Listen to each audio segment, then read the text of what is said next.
Hello everyone, welcome to the channel. आज करेंगे DSC 16 का एक और टॉपिक, मॉडर्न यूरोपियन ड्रामा, जो कि सेमेस्टर 6 का बहुत इंपॉर्टेंट सब्जेक्ट है। स्टेनिस्लॉवस्की कॉन्स्टेंटिन का faith and the sense of truth in actor prepares. एक एक्टर किस तरीके से अपने अंदर की एक्टिंग के थ्रू अपने ऑडियंस में एक यकीन जगाता है कि जो मैं कर रहा हूँ वो बिल्कुल रियल है। That is this topic is about. आगे बढ़ने से पहले चैनल को शेयर सब्सक्राइब करना ना भूलिए और after watching the videos please do not forget to give me some valuable comments. NEP और सीबीएस सिलेबस के लिए और टिप्स एंड ट्रिक्स के लिए आप ये टेलीग्राम ग्रुप ज्वाइन कर सकते हैं। ये सेम लिंक मैं आपको डिस्क्रिप्शन में भी प्रोवाइड कर दूंगी। Being a part of semester 6, आप में से कई लोग प्रिपेयर कर रहे होंगे एमए इंग्लिश एंट्रेंस यूईटी के लिए, तो वो बैचेस भी चल रहे हैं। वो बैचेस आपको किस तरीके से ज्वाइन करने हैं उसके लिए आप इस लिंक पर कांटेक्ट कर सकते हैं। मॉडर्न यूरोपियन ड्रामा के लिए आपके पास पीडीएफ अवेलेबल है, आप अभी भी चाहें तो अपनी प्रिपरेशन शुरू कर सकते हैं। These are the major topics, जो कि आपके 3 प्लेज हैं। इसके अलावा बैकग्राउंड रीडिंग्स को कवर करना भी बहुत ज़रूरी होता है। बहुत बार स्टूडेंट्स मिस कर जाते हैं, लेकिन काफ़ी इंपॉर्टेंट टॉपिक्स हैं ये सब भी मैं आपके लिए वीडियो में भी कवर कर दूंगी और पीडीएफ ऑलरेडी प्रिपेयर हो चुकी है। Absurdity and suicide, myth of Sisyphus by Albert Camus, बहुत ही इंपॉर्टेंट राइटर्स हैं ये सभी, ना सिर्फ आपके इस एग्ज़ाम के लिए बल्कि आपके मास्टर्स एंट्रेंस के लिए भी सभी कुछ एक अच्छी डिटेल्ड रीडिंग बहुत ही काम आएगी। You will realize it, what I'm saying is right, you will realize it when you will appear for CUET. Please do not forget to share and subscribe the channel. मैं आपको एक Telegram link provide करूंगी जिस channel को join कर सकते हैं आप। वहां पर वीडियोस के अपडेट प्रोवाइड किए जाएंगे रेगुलरली। उन वीडियोस को देखिए, सभी लेक्चर्स को देखिए, आपकी प्रिपरेशन बहुत अच्छी हो जाएगी। तो इसी वीडियो के डिस्क्रिप्शन में आपको एक टेलीग्राम चैनल का लिंक दे दिया जाएगा और सभी प्लेलिस्ट्स के लिंक्स भी। अब अपने राइटर के बारे में जानते हैं। स्टेनिस्लॉवस्की 1863-1938 टाइम पीरियड याद रखेंगे तो अच्छा है, लेकिन मेमोरी की भी एक लिमिट होती है, नहीं याद रख पाए तो इट इज़ ओके। आप कम से कम सेंचुरी याद रख लीजिए कि he was a very popular 19th and 20th century writer, Russian writer थे, ये याद रख लीजिए, इतना भी काफ़ी रहेगा। बहुत आउटस्टैंडिंग कैरेक्टर्स और एक्टर्स उनकी प्रोडक्शंस की वजह से क्रिएट हुए हैं। उन्होंने लोगों को एक्टिंग करना सिखाया है, थिएटर में किस तरीके से एक्टिंग करनी चाहिए, किस तरीके से लोगों को यकीन दिलाया जा सकता है, क्या क्या टेक्निक्स हो सकती हैं कि what ever the actor is doing that is actually the real thing. बहुत बार हम यकीन कर लेते हैं ना कि एक्टर्स जो कर रहे हैं बिल्कुल इमर्स हो जाते हैं, उसमें बिल्कुल खो जाते हैं। कुछ इंडियन बॉलीवुड एक्टर्स भी हैं काफ़ी अच्छे, मे बी मेरी और आपकी पसंद अलग अलग हो सकती है, लेकिन मैं आपको कुछ मूवीज़ के एग्जाम्पल भी दूंगी जिसके थ्रू आप समझ जाएंगे और आप अग्री या डिसअग्री कर सकते हैं उन एग्जाम्पल से। नॉट हार्ड एंड फास्ट कि आपको वही एग्जाम्पल लिखने, आप उसकी जगह कोई और एग्जाम्पल भी इस्तेमाल कर सकते हैं। राइटर की बर्थ या डेथ डेट याद रखिए या नहीं, नॉट दैट नेसेसरी, लेकिन वर्क की पब्लिकेशन डेट ईयर याद रखिए। N actor prepares, that is the name of this work.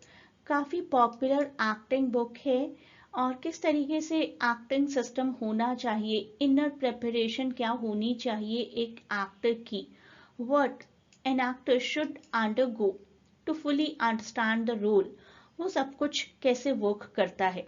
बहुत से एक्टर्स और डायरेक्टर्स को इस वर्क ने इम्प्रेस किया है, इन्फ्लुएंस किया है।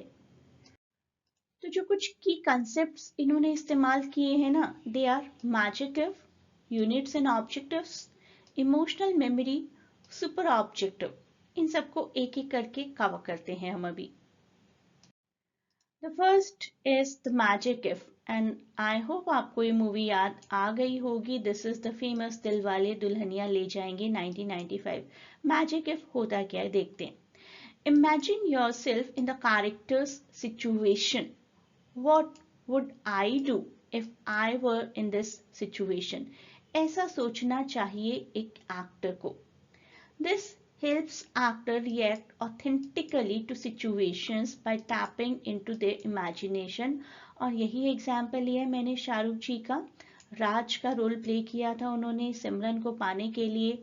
He uses the magic if to explore the emotional conflict of falling in love but facing cultural barriers. अब कल्चरल बैरियर्स आ गए। सिमरन की फैमिली मुझे ऐसे ही थोड़ी ना एक्सेप्ट करेगी कि मैं जाकर बोलूंगा कि हम लंदन में मिले थे, वी लव ईच अदर, अब सिमरन का हाथ मेरे हाथ में दे दीजिए। नहीं, उन्हें वो सब कल्चरल बैरियर्स को तोड़ना पड़ेगा, सिमरन की फैमिली को जाकर इम्प्रेस करना पड़ेगा। And that is what he did in this movie, and this movie did wonders की आज तक ये थिएटर्स में रन होती है। ये देखते भी आपको समझ में आ गया होगा, आप में से कई लोगों ने शायद बहुत बार जब वी मेट देखी होगी। Units and objectives, small manageable scenes आपको करने हैं, पूरा ओवरऑल ऑब्जेक्टिव ध्यान में नहीं रखना है कि मूवी का क्या पर्पस है। एक एक यूनिट को, एक मोमेंट को जीना है। करीना कपूर जी की एज ए गीत जो एक्टिंग थी जब वी मेट में, that was very much unit and objective acting. आप देखेंगे मूवी लगभग दो पार्ट्स में। One part she is completely care free initially, doesn't think twice, and second part बिल्कुल ही डिफरेंट जो कि उनकी इमोशनल जर्नी को रिफ्लेक्ट करता है। तो किस तरीके से वो हर यूनिट को, हर सीन को सेपरेट बना देती है। मैं बहुत बार बहुत से एग्जाम्पल्स में इस मूवी को डिस्कस करती हूँ अपने स्टूडेंट्स के साथ, एंड आई ऑलवेज से कि देखा जाए तो मूवी की story overall very monotonous, you know, the girl in love with someone और उसके साथ भागना चाहती हैं, and then she falls in love with someone else और उसके साथ शादी हो जाती है। स्टोरी किसी को बताएंगे बहुत बोरिंग है, बट ये मूवी उन कुछ मूवीज में से है जो कि यूनिट बाय यूनिट अच्छी हैं। हम एक एक सीन का इंतजार करते हैं, कब गीत बोलेंगी बाबा जी मेरा रिकॉर्ड टूटने से बचा लिया, कब गीत बोलेंगी मैं अपनी फेवरेट हूँ, समथिंग समथिंग लाइक दैट। तो थोड़े यूनिट्स को जीना, बेसिकली पार्ट्स में मैनेज करना अपने आप को, that is units and objective. Next thing is emotional recall. कई एक्टर्स के इंटरव्यूज मैंने सुने हैं, देखे हैं, I am too much into Bollywood, they say कि हंसना, स्क्रीन पर हंसना उतना मुश्किल नहीं होता जितना रोना मुश्किल होता है, राइट? क्योंकि रोना एक ऐसी फीलिंग है जो कि आप स्क्रीन के चीयरफुल, शूटिंग के चीयरफुल एनवायरनमेंट में मे बी फील ना करें। हंसी मजाक का माहौल तो बना ही रहता है, लेकिन रोने का माहौल बनाना बहुत मुश्किल हो जाता है। Actors recall their own emotions to apply them to their character's experience. कभी आपको रोना है, दुखी होना है, तो आपको अपने किसी पर्सनल एक्सपीरियंस के बारे में सोचना चाहिए जब आपके साथ कुछ गलत हुआ, राइट?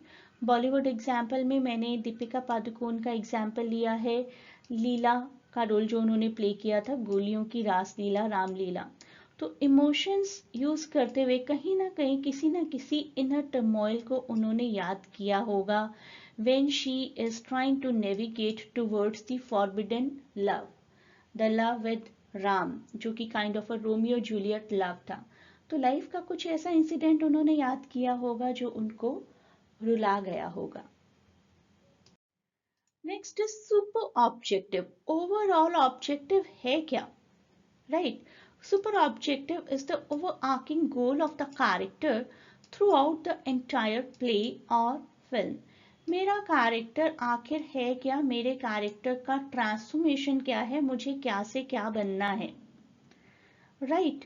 तो छोटे ऑब्जेक्टिव्स को कंबाइन करके मेरा कैरेक्टरिस्टिक्स क्या बनता है, इफ आई अंडरस्टैंड दैट, तो मैं अच्छी एक्टिंग कर पाऊंगा। जैसे ऋतिक रोशन जी ने अर्जुन का रोल बहुत ही ब्यूटीफुली निभाया था जिंदगी ना मिलेगी दोबारा में। किस तरीके से इनिशियली उनका ऑब्जेक्टिव था 40 साल काम करो और फिर रिटायरमेंट ले लो, and then Katrina Kaif tells him, asks him, 40 साल तक जियोगे ये पता है तुम्हें? तो उनका पूरा पर्सपेक्टिव ही चेंज हो जाता है। Right. Then he comes in a carpe diem moment. Carpe diem एक लैटिन फ्रेज होता है, काफी इंटरेस्टिंग फ्रेज है, जिसका मतलब है कि आज को जी लो जितना आप जी सकते हो. तो मूवी के एंड होने तक धीरे धीरे धीरे करके वो एक ऐसे कैरेक्टर में कन्वर्ट हो जाते हैं जो कि आने वाले कल की जगह आज में जीना सीख जाते हैं.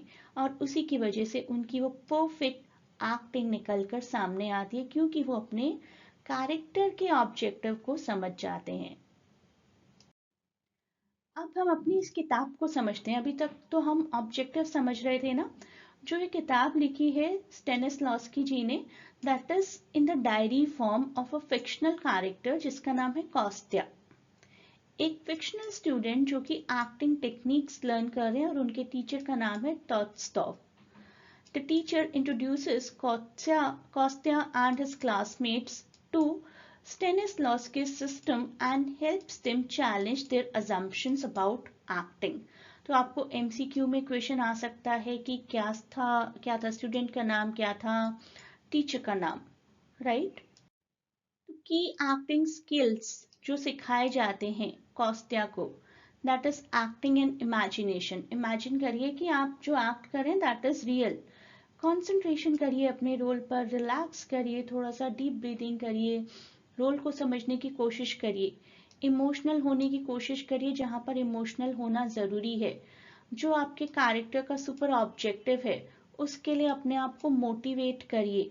अपने सबकॉन्शियस माइंड को प्रिपेयर करिए कि आप उस कैरेक्टर में डीपली एंटर कर जाएं. ये सब कुछ बहुत क्रूशियल है for mastering the acting system, mastering the Stanislavski system. Chapter 8 इसका बहुत इंपॉर्टेंट है और वही आपके सिलेबस में भी है मेजरली, जिसमें की लेसन्स हैं. Don't overdo it. रो रहे हो, हंस रहे हो, खुश हो रहे हो, कुछ भी ऐसा ना लगे कि एक्टिंग कर रहे हो, जबरदस्ती कर रहे हो बहुत ज्यादा. Keep a balance. Avoid forcing a performance which can ruin its natural feel. Positive aspects पर कंसंट्रेट करिए. दूसरे एक्टर से सीखिए कि उन्होंने कुछ पर्टिकुलर परफॉर्म करते हुए किस तरीके का एक्टिंग स्टैंडर्ड रखा था. Practice physical actions until they feel natural, making emotions more believable, जिसको कि हम रिहर्सल कहते हैं. तो जितनी हो सके रिहर्सल करिए, अपने रोल को जानिए, समझिए, परखिए, पहचानिए, प्रैक्टिस करिए and you will come out to be a good actor. Conclusion देखिए. स्टेनिस्लॉस्की ने हमें ये सिस्टम प्रोवाइड किया. एन एक्टर प्रिपेयर्स, ईयर भी याद रखिएगा 1936 में पब्लिश हुआ था. This is considered to be a milestone in the field of acting. दुनिया का हर एक्टर और डायरेक्टर पसंद करता है इस किताब को पढ़ना. And it is told with the help of story of Kostya. Techniques क्या यूज की? Magic if, units and objectives, emotional memory, super objective. Actor को जितना हो सके ऑथेंटिक लगना है और ऑडियंस को एंगेज करना है अपनी परफॉर्मेंस के through. And as I told you, this is a must read for everyone, anyone interested in acting और थिएटर. जो हमारा कंक्लूजन है लगभग वही हमारी थीम है. पीडीएफ जो मैंने आपको प्रोवाइड की है ऑन द पीडीएफ ग्रुप, वहां पर मैंने आपको डिटेल में ऐसे क्वेश्चंस भी दिए हैं. तो उनका जो सिस्टम है वो फोकस करता है कि एक एक्टर को अपने आप को आर्टिफिशियली प्रिपेयर नहीं करना है. इनर प्रिपरेशन होनी चाहिए to embody the character truthfully. Magic if, unit and objective, I know I am repeating myself, लेकिन आपके काम आएगा. अपनी इमोशनल मेमोरी को यूज करना. सुपर ऑब्जेक्टिव अपने कैरेक्टर का देखना, ऑथेंटिक परफॉर्मेंस देने की कोशिश करना. तो गोल को ध्यान में रखेंगे तो एक अच्छे एक्टर बन पाएंगे और अपने सबकॉन्शियस माइंड को ऐसा प्रिपेयर कर देंगे कि you are not Hrithik Roshan but you are Arjun, you are not Kareena Kapoor but you are Geet, you are not Shahrukh Khan but you are Raj, you are not Kajol but you are Simran. तो इस तरीके से अपने आप को मोटिवेट करेंगे तो एक अच्छे एक्टर बन पाएंगे. Let me remind you again about the Telegram channel जो आप ज्वाइन करेंगे तो आपको कुछ कुछ टिप्स मिलते रहेंगे, वीडियोस के अपडेट्स मिलते रहेंगे, सिलेबस का अपडेट मिलता रहेगा, एग्ज़ाम का अपडेट मिलता रहेगा। तो ये चैनल ज़रूर ज्वाइन करिए to remain updated with this semester 6 and other semesters also. Majorly अभी मैं सेमेस्टर सारे इवन सेमेस्टर्स पर कॉन्सेंट्रेट करूँगी क्योंकि इवन सेमेस्टर के एग्ज़ाम्स आने वाले हैं। अदर देन दिस आप में से कोई भी CUET 2025 की प्रिपरेशन कर रहा है तो हमारे क्रैश कोर्सेज शुरू हो रहे हैं। क्रैश कोर्स को ज़रूर ज्वाइन करिए and you will for sure be able to book a seat for yourself in your dream university. Live classes join करने के लिए या फिर सेमेस्टर 6 की PDF लेने के लिए there is a link, WhatsApp link in description. उसके थ्रू आप कांटेक्ट कर सकते हैं और क्वेरी कर सकते हैं कि किस तरीके से आप PDF ऑब्टेन करेंगे या फिर लाइव सेशंस मेरे साथ ज्वाइन कर सकते हैं। Good luck for your exams.